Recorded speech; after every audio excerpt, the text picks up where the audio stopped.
வணக்கம். பொறியாளர் குமரேசன் கனியூர்லேருந்து இந்த வீடியோவை பதிவு பண்ணுறாங்க. தற்சமயம் நம்மளுடைய வாட்ஸ்அப்பில் ஒரு சிலர் எனக்கு டவுட்டெல்லாம் அனுப்பிட்டுருக்காங்க. அந்த டவுட் அடிப்படையில் பார்த்தீங்கன்னா அதில் என்ன ஒரு விஷயம் புதஞ்சிருக்கு அப்படின்னா, பழைய வீடுகள் கட்டியிருக்காங்க. அந்த பழைய வீட்டில் எக்ஸ்டென்ஷன் பண்ணுறேன் அப்படின்னு சொல்லியிருக்காங்க. அதாவது ஏற்கனவே ஒரு 300 சதுரடி அல்லது 400 சதுரடியில் வீடு கட்டியிருக்கேன். இப்போ புதுசாக எக்ஸ்டெண்ட் பண்ணுறேன். அப்படி எக்ஸ்டெண்ட் பண்ணும்போது செவுத்தில் கிராக் வருது. அது ஒரு 2 வருஷம் கழித்து கிராக் வருது அப்படின்னலாம் சொன்னாங்க. எல்லாத்துக்கும் ஒரு அடிப்படையான ஒரு டெக்னிக்கல் விஷயத்தை நான் சொல்ல விரும்புகிறேன். அதாவது இப்போ எப்படின்னா, ஒரு பொருள் ஏற்கனவே லோடை மண்ணில் கொடுத்துட்ருக்கு. அது சம் செட்டில்மெண்ட்டு ஆகிருக்கும்.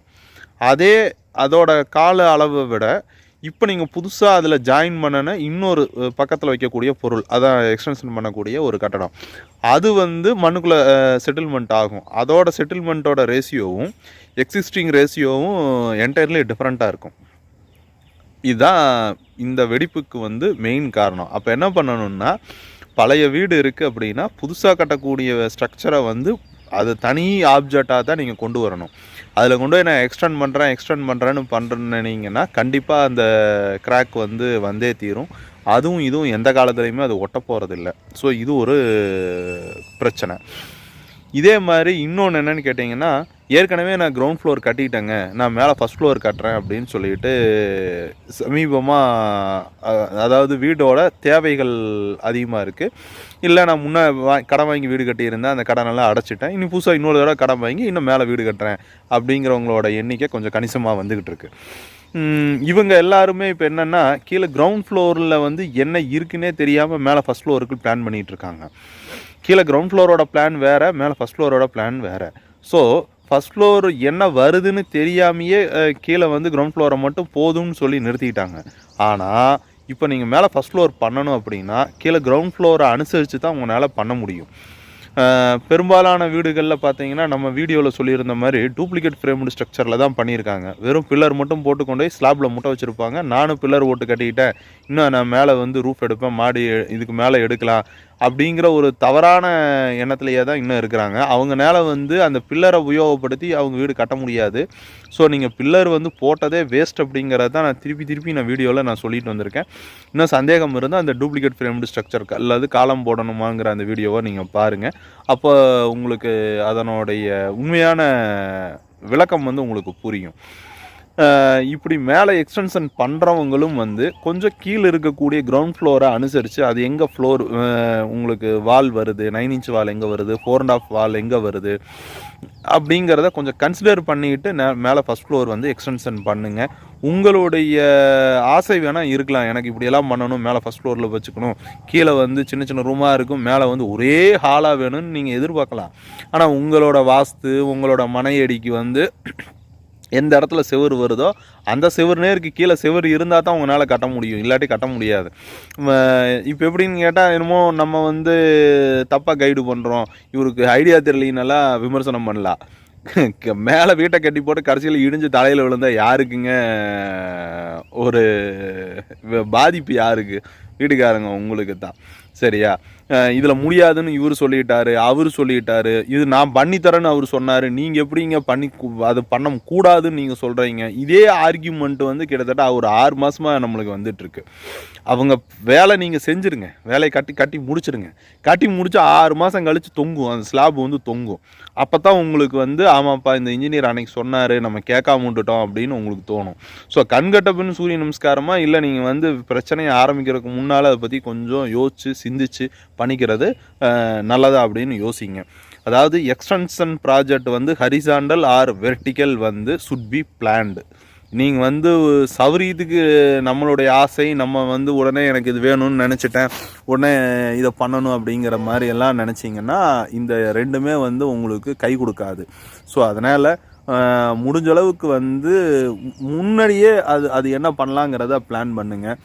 இப்போ ஏற்கனவே நான் 400 ஸ்கொயர் ஃபீட்டில் வீடு கட்டிக்கிட்டேன், 500 ஸ்கொயர் ஃபீட்டில் கட்டிக்கிட்டேன், இப்போ எக்ஸ்டெண்ட் பண்ணி கட்டணும் அப்படின்னா அந்த செவுத்தை ஒட்டி கொண்டு போய் செவுறு வச்சு திரும்ப ஃபவுண்டேஷன் போட்டு அதில் திரும்ப கல்லை வச்சு செவுத்தை கட்டுங்க. அந்த செவுத்து மேலே அந்த ஸ்லாப் உட்கார வைங்க. பழைய வீடு புது வீட்டுக்கு உண்டான 2 செவுத்துக்கு இடையில ஒரு கேப் இருக்கும், அந்த எக்ஸ்பென்ஷன் ஜாயிண்ட்டுன்னு சொல்லுவோம். அந்த ஜாயிண்ட்டை வந்து ப்ராப்பராக சீல் பண்ணினீங்கன்னா தான் தண்ணி உள்ளே போகாமல் இருக்கும். தண்ணி போனால் அதில் ஒரு பிரச்சனை வரும். ஸோ இதெல்லாம் ஃபண்டமெண்டல். இது வந்து ஹரிசாண்டல் எக்ஸ்டென்ஷன். அதே நீங்கள் அப்ஸ்டாரில் பண்ணுறீங்க அப்படின்னா, மேலே டாய்லெட்டெல்லாம் பண்ணுறீங்க அப்படின்னா, அந்த டாய்லெட்டை வந்து கீழே சங்கன் அடிக்காமல் வச்சுருப்பீங்க. அப்போ அந்த இடத்துல வந்து பார்த்தீங்கன்னா ஒரு ஸ்டெப்பு மாதிரி வந்து தான் வரும். ஏன்னா பாத்ரூம் தண்ணியாக இருக்கட்டும், இல்லை இடபிள்யூசி தண்ணியாக இருக்கட்டும், போகிற பைப்லைன் எல்லாம் போடுறதுக்கு வந்து அது ஒத்து வராது. ஸோ அந்த பிரச்சனை மேலே டாய்லெட்டில் அது வந்து சேரும். இதே மாதிரி நீங்கள் வந்து பைப்லைனை எடுத்துகிட்டு போகிறதுக்கும் அந்த பிரச்சனை இருக்குது. கிரவுண்ட் ஃப்ளோரில் நீங்கள் வந்து சௌரியமாக எடுத்துகிட்டு போயிருக்கலாம், எந்த இடத்துல வேணால் என்ன வேணால் பண்ணிக்கலாம். அப்புறம் வந்து பார்த்தீங்கன்னா ஃபஸ்ட் ஃப்ளோர் எக்ஸ்டெண்ட் பண்ணுறவங்க எல்லாம் பெரும்பாலும் பார்த்தீங்கன்னா ஸ்டேர் கேஸோட ப்ரொவிஷன் பார்த்தீங்கன்னா கீழே கிரவுண்ட் ஃப்ளோரில், கீழேருந்து மேலே ஃபஸ்ட் ஃப்ளோர் டெரஸுக்கு போகிறதுக்கு உங்களுக்கு இருக்கும். திரும்பி நீங்கள் வந்து ஃபஸ்ட் ஃப்ளோரை கட்டிட்டீங்கன்னா அதுக்கு மேலே இருக்கக்கூடிய மொட்டை மாடிக்கு போகிறதுக்கு ஸ்டேர் கேஸ் ப்ரொவிஷன் கீழே கிரவுண்ட் ஃப்ளோரில் பண்ணியிருக்காங்கிறத பாருங்கள். பார்க்காம விட்டுட்டு மொட்டை மாடியில் கொண்டு போய் வாட்டர் டேங்கை வச்சுட்டு அதுக்கு கேட் வால்வை எந்த இடத்துல வைப்பீங்க? ஏதாவது ஒரு டாய்லெட்டில் வந்து அடைச்சிக்கிச்சு பிரச்சனை, அதுக்கு நான் கேட் வால் ஆஃப் பண்ணோம் அப்படின்னா மேலே மொட்டை மாடிக்கு போகிறக்கு அக்சஸ் இருந்தால் தான் போய் கேட் வால் ஆஃப் பண்ணிவிட்டு நீங்கள் வந்து ப்ளம்பிங் வேலை பார்க்க முடியும். ஸோ இந்த மாதிரி சின்ன சின்ன விஷயங்கள் எல்லாம் பார்த்தீங்கன்னா வேலை, அதாவது ஒரு எனக்கு நீங்கள் பணம் கொடுக்குறீங்க, ஆமாம் சார் வாங்க சார் இன்றைக்கே அந்த வேலையை ஆரம்பிச்சிடலாம் சார், நான் ஆரம்பிச்சு விட்டு போட்டு அந்த வீட்டில் குடியிருக்க போகிறது நீங்கள் தான், கடைசி வரலும் சிரமப்பட போகிறது நீங்கள் தான். ஸோ வேலை வந்து உங்களை காசை வாங்கிட்டு வேலையை ஆரம்பித்து விடுறதே குறியாக இருக்கக்கூடிய கான்ட்ராக்டருக்கு நீங்கள் கொஞ்சம் ப்ரிஃபரன்ஸை கொஞ்சம் குறைங்க. கொஞ்சமாவது சிந்திச்சு பாருங்க.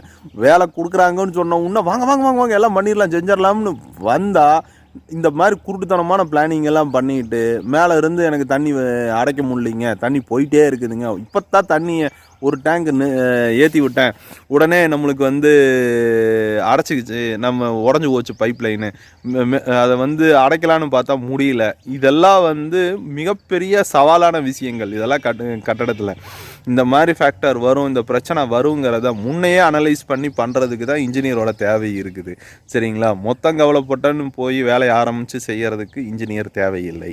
சரிங்களா? அதனால் வந்து ரியலிஸ்டிக்கான உண்மை, சைட்டோட நிலவரம் என்ன, உங்களோட தேவை என்ன இருக்குது, உங்கள் கேரக்டர் என்ன, நீங்கள் என்ன பண்ணுவீங்க, இதெல்லாம் கொஞ்சம் ஓப்பனாக நீங்கள் வந்து கொடுத்தீங்க, இன்புட் டேட்டாவாக இன்ஜினியருக்கு நீங்கள் கொடுத்தீங்கன்னா தான் உங்களுக்கு ஏற்ற வீட்டை வந்து பிளான் பண்ணி கொடுக்க முடியும், டிசைன் பண்ணி கொடுக்க முடியும். இதுதான் இன்ஜினியரோட வேலை. ஹரிசாண்டல் அண்ட் வெர்டிக்கல் எக்ஸ்டென்ஷன் பண்ணக்கூடிய பல ப்ராஜெக்டுகளுக்கு இப்போ புதுசாக இந்த பிரச்சனை தமிழ்நாட்டில் ஓடிக்கிட்டு இருக்குது. ஏன்னா இப்போ தான் ஒரு செட் ஆஃப் பீப்புள்ஸ் வந்து திருப்பி அந்த எக்ஸ்டென்ஷன் ப்ராஜெக்ட் வந்துட்டுருக்கு. புது ப்ராஜெக்ட்டுங்கிறது அல்லாமல் எக்ஸ்டென்ஷன் ப்ராஜெக்ட் இப்போ தான் ஸ்டார்ட் ஆகி கொஞ்சம் நல்லாவே ஓடிட்டுருக்கு. அதில் இந்த பிரச்சனை வந்துட்டுருக்கு. கொஞ்சம் கவனமாக இருங்க இந்த மாதிரி எக்ஸ்டென்ஷன் ப்ராஜெக்ட் பண்ணும்போது. நன்றி, வணக்கம். இந்த வீடியோ பிடிச்சிருந்தா சப்ஸ்கிரைப் பண்ணுங்கள், ஷேர் பண்ணுங்கள். உங்களுடைய கேள்விகளை வந்து ஒன்லி வாட்ஸ்அப்பில் மட்டும் அனுப்புங்க. நான் நேரம் கிடைக்கும் போது நான் பதில் சொல்கிறேன். நேரடியாக எல்லாத்துக்கும் ஃபோனில் பேசுகிறது என்னுடைய தொழிலை பாதிக்குது, என்னுடைய உடல்நிலையும் பாதிக்குது. ஸோ அதனால் வாட்ஸ்அப்பில் அனுப்புங்க. நம்ம வந்து வாட்ஸ்அப்பில் ரிலாக்ஸாக இருக்கும்போது பதில் அனுப்புவோம். நன்றி.